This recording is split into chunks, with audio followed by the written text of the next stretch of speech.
अब हम देखने वाले 2014 जीएस पेपर 2। पहला क्वेश्चन है, क्वेश्चन पढ़ते हैं।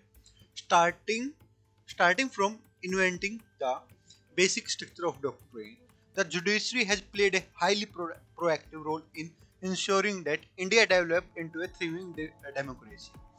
पॉजिटिव स्टेटमेंट बोल दिया कि भैया बेसिक स्ट्रक्चर जो हमने बनाया था, मतलब जुडिशरी ने, वहां से लेके और उसके बाद वो अच्छा प्रोएक्टिव काम करती ही आई है, और जिससे कि डेमोक्रेसी अच्छे से चलती रहे। In light of the statement evaluate the role played by judiciary activism. Judiciary activism का बोल दिया in achieving the ideals of democracy. क्या बात हुई है यहाँ पे, उसने एक स्टेटमेंट बोली है स्टार्टिंग में कि भैया बेसिक स्ट्रक्चर डॉक्ट्रिन थी, वहां से उसने स्टार्ट किया। केशवानंद भारती वाला केस था, और फिर उसने मतलब अच्छा ही करती चली गई। जुडिशरी ने प्रोएक्टिव स्टेप्स लिए और अच्छा अपना इम्पार्ट करती चली गई। ऐसी ही बताना है कि भैया जो भी जुडिशरी ने रोल प्ले किए हैं वो कौन कौन से और क्या है, और आपकी क्या राय है उसमें। तो देखो, सबसे पहली बात तो इसमें एक जो वर्ड बोल दिया इसने, जो मेन रहने वाला है जुडिशियल एक्टिविज्म, ये बता दो। इसमें आप अपना आईबीसी स्ट्रेटेजी, इंट्रोडक्शन, बॉडी और कंक्लूजन में क्या लिखोगे कि जुडिशियल एक्टिविज्म बता देना है। क्या है कि जुडिशरी अपने हाथ में ले लेती है और खुद से अपना ऐसे रूल बना के लेके आती है जो लोगों के हक में हो। जैसे हमें पता है भैया हमारे तीन वो है, एग्जीक्यूटिव, लेजिस्लेटिव और जुडिशरी, ये ऑर्गन ऑफ गवर्नमेंट हो गए। अब उस चीज में एग्जीक्यूटिव क्या करता है, जो भी काम करना होगा, एग्जीक्यूशन वाला काम होगा अपना एग्जीक्यूटिव का। लेजिस्लेचर वाले का यार कानून बनाएंगे, ये पालन ये करेंगे। अब उनको देखिएगा कौन, जुडिशरी। तो उसमें क्या है, जुडिशरी क्या बोलती है कि भैया हम कभी कभी ऐसा होगा कि खुद से थोड़ा प्रोएक्टिव होके बोलेंगे कि हाँ भैया ये काम भी करो, ये काम भी करो, जो कि अच्छा है। मतलब जो चीज यहाँ पे नहीं है, इवन अपने कॉन्स्टिट्यूशन में भी नहीं है ना, उन चीजों को भी बोलती है कि भैया तुम करो ऐसा ऐसा। तो इसको बोलते हैं जुडिशियल एक्टिविज्म। ठीक, ये अपना इंट्रोडक्शन पार्ट हो गया। इंट्रोडक्शन पार्ट में हम फिर आगे क्या लिखेंगे, इसने खुद बोल दिया कि भैया जो स्टार्टिंग इसने कहाँ से की है, बेसिक स्ट्रक्चर डॉक्ट्रिन से की है। अदरवाइज उससे पहले क्या होता था, जो कॉन्स्टिट्यूशन में लिख रखा है बस उसको ही लकीर का फकीर बन के अपनी कोर्ट्स वगैरह देखती थी। 1973 में जो अपना केशवानंद भारती केस हुआ, वो तो सीरियस केस था, उसमें उन्होंने अपना एक स्टैंड लिया था बेसिक स्ट्रक्चर डॉक्ट्रिन कि भैया वैसे जो अपना लेजिस्लेचर चाहे कुछ भी चेंज कर सकती है, बट जो मेन क्रक्स है कॉन्स्टिट्यूशन की उसको नहीं बदल सकती। उसको हमने बोला बेसिक स्ट्रक्चर डॉक्ट्रिन। ठीक, अब उसी में वहां से स्टार्ट हो गया, 1973 से ये स्टार्ट हो गया, और फिर ये आगे ऐसे ही चलता रहा। तो अब हमें ना क्या है, इस क्वेश्चन में क्या बता देना है, क्वेश्चन में हमें बॉडी पार्ट में बता देना है 2 3 4 जो भी आपके केस ध्यान में आए। तो जैसे एक मेनका गांधी केस है, तो उसमें क्या हुआ था कि उसमें बोला गया था कि आपका ना ड्यू प्रोसेस है वो मैटर करता है, ना कि rule of law. Due process क्या होता है कि भैया आप उसकी इंटेंशंस को भी पहचानो, इंटेंशंस अच्छी होनी चाहिए।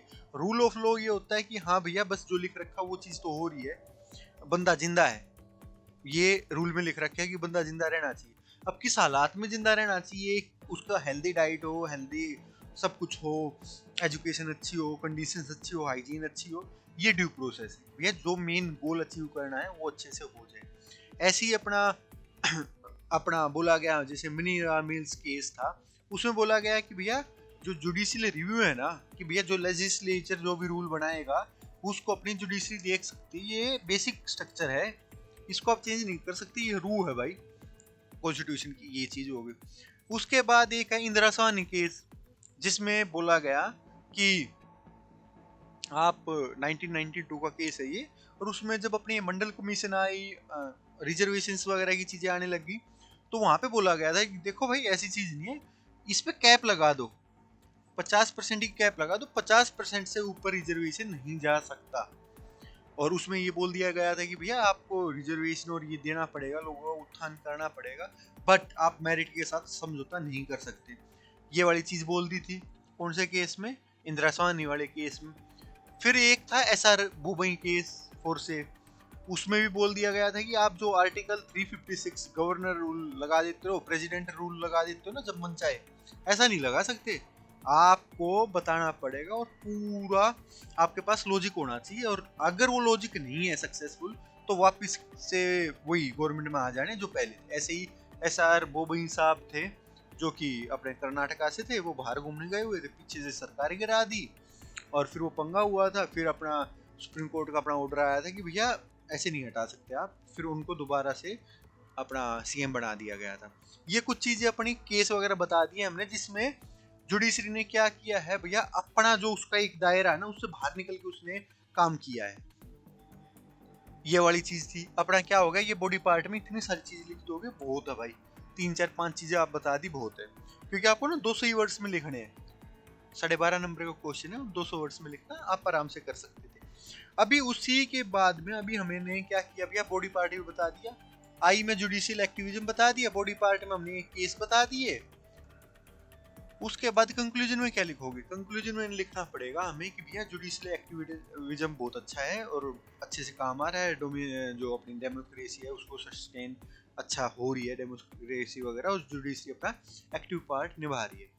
बट जुडिशरी को अपना कुछ सोच समझ के एक दायरे में रहना पड़ेगा। ऐसा ना हो कि जुडिशरी एक्टिविज्म के चक्कर में और मतलब जो डेमोक्रेसी वगैरह सब कुछ ही अपने ही हाथ में ले ले। होता भी है कि कई बार ये अपना जुडिशरी है वो अपने उसको जो दायरा है उसको ज्यादा ही पार कर जाती है, जो कि नहीं होना चाहिए। फोर्स से जैसे जुडिशरी का काम तो ये ना कि लेजिस्लेचर और एग्जीक्यूटिव पे ध्यान रखे, वो उनको बताने लग जाती है, उनकी जगह रूल बनाने लग जाती है कि अभी ऐसा ही हो, तो वो नहीं होना चाहिए। तो ज़्यादा जुडिशल ऐसा ना हो कि इसको लेजिस्लेचर और एग्जीक्यूटिव को ही हैंडीकैप बना दे।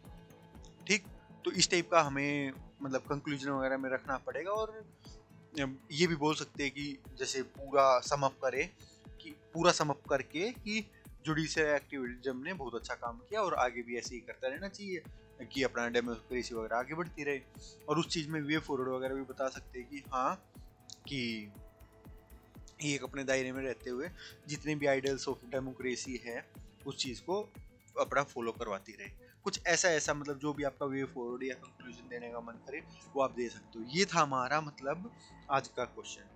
तो होपफुली आपको समझ में आया होगा। अगर समझ में आया तो लाइक शेयर और subscribe. Have a nice day, enjoy the Joy of life.